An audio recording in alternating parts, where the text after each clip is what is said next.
حضور صلی اللہ تعالی علیہ وسلم کا فرمان ہے، ایک شخص سفر میں جا رہا تھا، اسے راستے میں سخت پیاس لگی، اسے قریب ہی ایک کنواں نظر آیا۔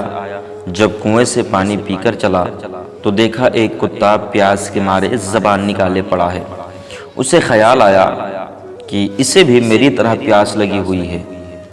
واپس گیا، منہ میں پانی بھر کے کتے کے پاس آیا اور اسے پلا دیا۔ اللہ تعالیٰ نے محض صرف اسی رحم کی بدولت اس کے گناہوں کو معاف کر دیا۔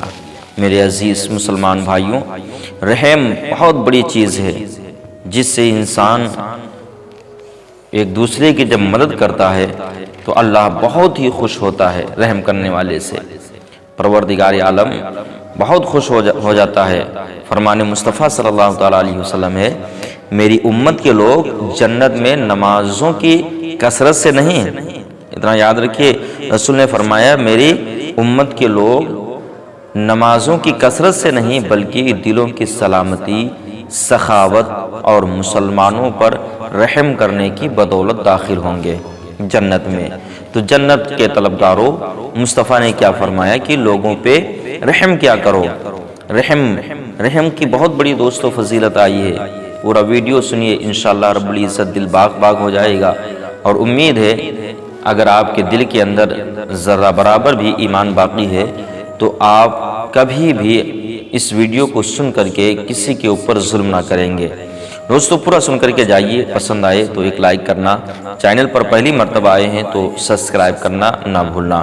حضور نبی کریم صلی اللہ تعالیٰ علیہ وسلم کا ارشاد ہے، جنت میں رحم کرنے والا ہی داخل ہوگا، جو ظلم کرتا ہے وہ جنت میں داخل نہیں ہوگا۔ کون جنت میں داخل ہوگا؟ جو رحم کرنے والا ہے۔ صحابہ اکرام نے کہا ہم سب رحم کرنے والے ہیں، ہم سب رحم ہی تو کرنے والے ہیں۔ آپ نے فرمایا رحیم وہ نہیں جو اپنے آپ پر رحم کرے، بلکہ رحیم وہ ہے جو اپنے آپ پر اور دوسروں پر رحم کرے۔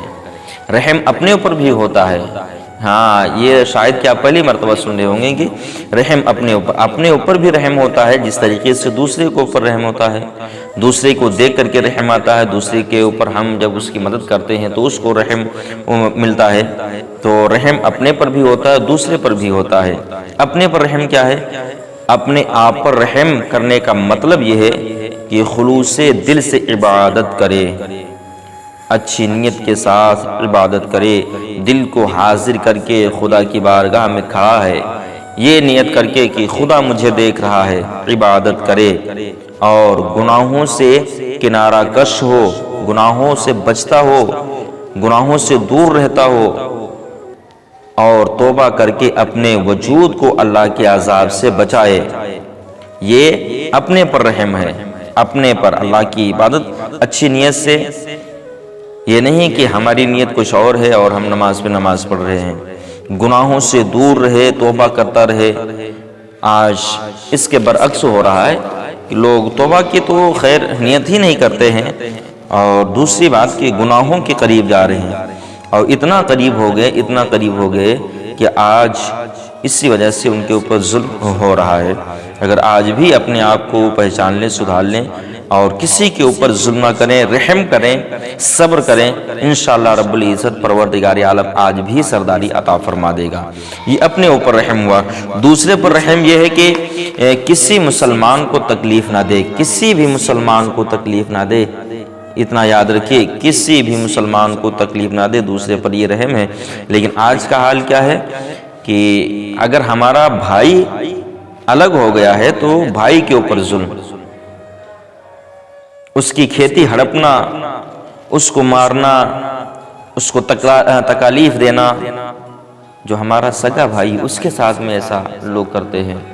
جو پڑوسی ہے تو اس کو کیا میں بتاؤں، اور مسلمان ہے، اپنے آپ کو بولتے ہیں کہ میں مسلمان ہوں۔ اور مسلمان کون ہے؟ جو اپنے مسلمان بھائی پر رحم کرے، اس کو تکلیف نہ دے، وہی رحیم ہے۔ فرمان مصطفیٰ صلی اللہ تعالیٰ علیہ وسلم ہے، مسلمان وہ ہے جس کے ہاتھ اور زبان سے لوگ محفوظ رہیں اور جانوروں پر رحم کرے، ان سے ان کی طاقت کے مطابق کام لے۔ مسلمان کی نشانی مصطفیٰ نے کیا فرمائی کہ اس کے ہاتھ اور زبان سے لوگ محفوظ رہیں۔ یہاں پر یہ نہیں کہ تمہارا بھائی ہے تبھی وہ محفوظ رہے، مسلمان ہے تبھی وہ محفوظ رہے، بغیر شرعی عذر کے کسی کو بھی آپ تکلیف نہ دیں۔ یہی ذکر ہے، کسی بھی انسان کو آپ تکلیف نہ پہنچائیں۔ مسلمان کی پہچان یہی ہے کہ کسی بھی انسان کو وہ تکلیف نہ دینا، اس کے ہاتھ سے اس کو تکلیف ہو، نہ ہی اس کی زبان سے، اور جانوروں پر بھی رحم کرے، اس کی طاقت سے، ان کی طاقت سے زیادہ ان کے اوپر بوجھ نہ ڈالے، ان سے کام نہ لے۔ دوستو، حضرت انس بن مالک رضی اللہ تعالیٰ عنہ سے مروی ہے، ایک رات حضرت عمر رضی اللہ تعالیٰ عنہ گشت لگا رہے تھے کہ آپ کا گزر ایک قافلہ سے ہوا۔ آپ کو اندیشہ لاحق ہوا کہیں کوئی ان کا سامان نہ چرا لے۔ راستے میں انہیں حضرت عبد الرحمن بن عوف رضی اللہ تعالیٰ عنہ ملے اور انہوں نے پوچھا، امیر المومنین اس وقت کہاں تشریف لے جا رہے ہیں؟ حضرت عمر رضی اللہ تعالیٰ عنہ نے فرمایا کہ قافلہ قریب اترا ہے، مجھے ڈر ہے کہیں کوئی چور ان کا سامان نہ لے جائے، چلو ان کی نگہبانی کریں۔ یہ دونوں حضرات یعنی حضرت عمر فاروق اعظم رضی اللہ تعالیٰ عنہ اور حضرت عبد الرحمن بن عوف رضی اللہ تعالیٰ عنہ، یہ دونوں حضرات قافلے کے قریب جا کر بیٹھ گئے اور ساری رات پہرا دیتے رہے، یہاں تک کہ صبح ہوئی۔ حضرت عمر رضی اللہ تعالیٰ عنہ نے آواز دی، اے قافلہ والو، نماز کے لیے اٹھو۔ جب قافلہ میں جاگ ہو گئی تو یہ دونوں حضرات واپس لوٹ گئے۔ بس ہمارے لیے ضروری ہے کہ ہم صحابہ اکرام کے نقش قدم پر چلیں۔ اللہ تعالیٰ نے ان کی تعریف میں ارشاد فرمایا ہے، آپس میں نرم دل ہیں، وہ مسلمان پر بالکل تمام مخلوق پر رحم کرنے والے ہیں، یہاں تک کہ ذمی کافر پر بھی ان کی نگاہ شفقت سے کوئی بھی محروم نہیں رہتا ہے۔ حضرت عمر رضی اللہ تعالیٰ عنہ نے ایک بوڑھے ذمی کو لوگوں کے دروازوں پر بھیک مانگتے ہوئے دیکھا تو فرمایا، ہم نے تیرے ساتھ انصاف نہیں کیا؟ جوانی میں تجھ سے جزیہ لیتے رہے اور بڑھاپے میں تجھے در بدر ٹھوکریں کھانے کو چھوڑ دیا۔ آپ نے اسی وقت بیت المال سے اس کا وظیفہ مقرر کر دیا۔ حضرت علی کرم اللہ وجہ الکریم سے مروی ہے، میں نے ایک صبح حضرت عمر رضی اللہ تعالیٰ عنہ کو دیکھا، ایک وادی میں اونٹ پر سوار چلے جا رہے تھے۔ میں نے پوچھا، امیر المومنین کہاں جا رہے ہیں؟ آپ نے فرمایا، صدقہ کے اونٹوں میں سے ایک اونٹ گم ہو گیا ہے، اسے تلاش کر رہا ہوں۔ میں نے کہا کہ آپ نے بعد میں آنے والے خلیفہ کو مشکل میں ڈال دیا ہے۔ حضرت عمر رضی اللہ تعالیٰ عنہ نے جواب میں کہا، اے ابو الحسن رضی اللہ تعالیٰ، یعنی حضرت حسن کے باپ والد حضرت علی رضی اللہ تعالیٰ عنہ کو مخاطب کر کے کہا، اے ابو الحسن، مجھے ملامت نہ کرو، رب ذوالجلال کی قسم، جس نے محمد صلی اللہ تعالیٰ علیہ وسلم کو نبی برحق بنا کر بھیجا، اگر دریائے فرات کے کنارے ایک سالہ بھیڑ کا بچہ بھی مر جائے تو قیامت کے دن اس کے بارے میں مواخذہ ہوگا، کیونکہ اس امیر کی کوئی عزت نہیں جس نے مسلمانوں کو خوف زدہ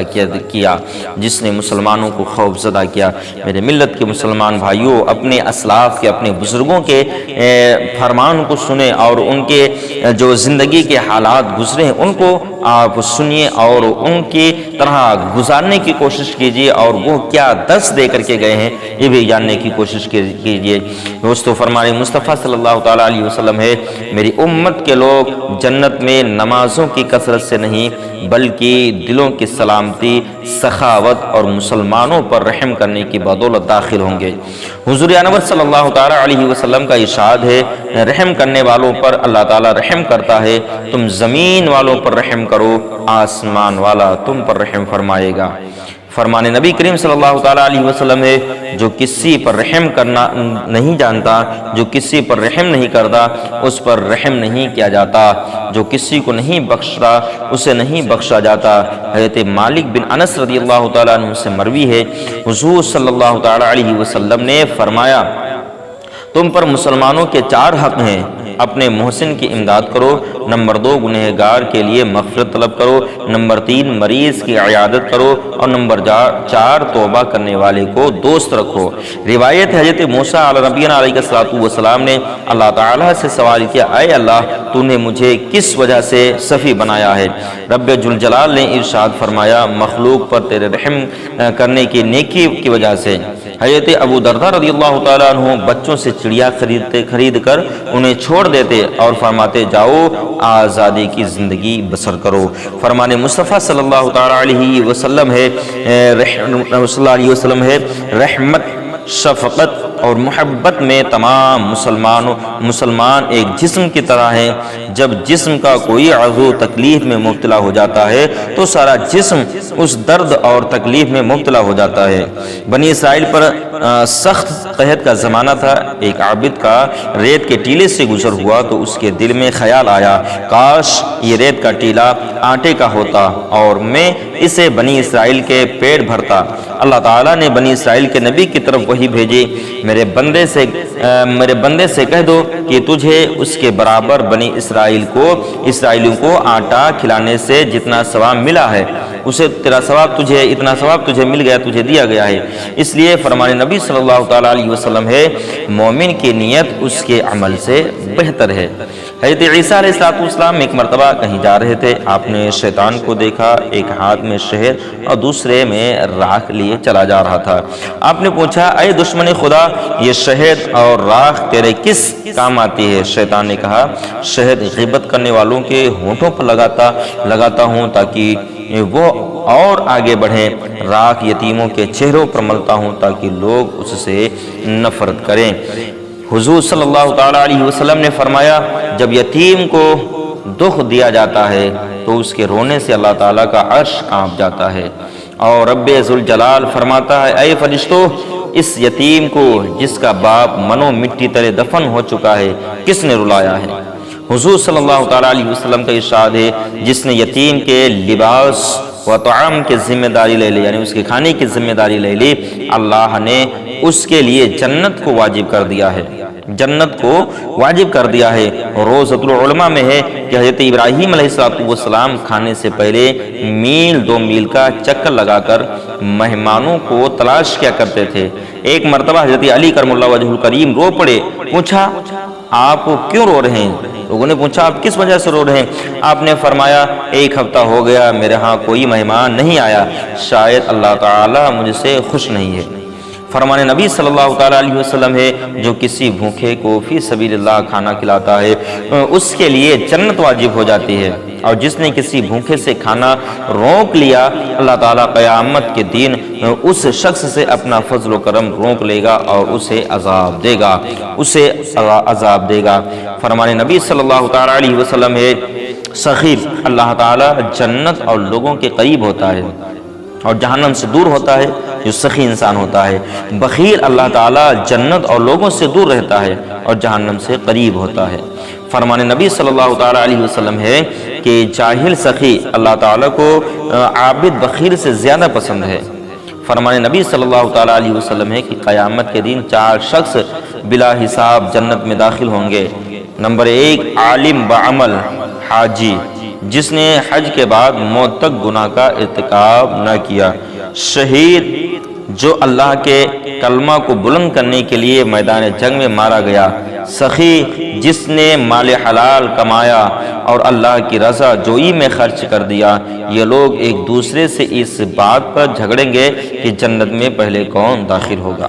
حضرت ابن عباس رضی اللہ تعالیٰ عنہ سے مروی ہے، حضور صلی اللہ تعالیٰ علیہ وسلم نے فرمایا، اللہ نے اپنے بعض بندوں کو مال و دولت سے مالا مال کر دیا تاکہ وہ لوگوں کو فائدہ پہنچاتے رہیں۔ جو شخص فائدہ پہنچانے میں پیش کرتا ہے، اللہ تعالیٰ اس کی دولت کسی اور کو دے دیا کرتا ہے۔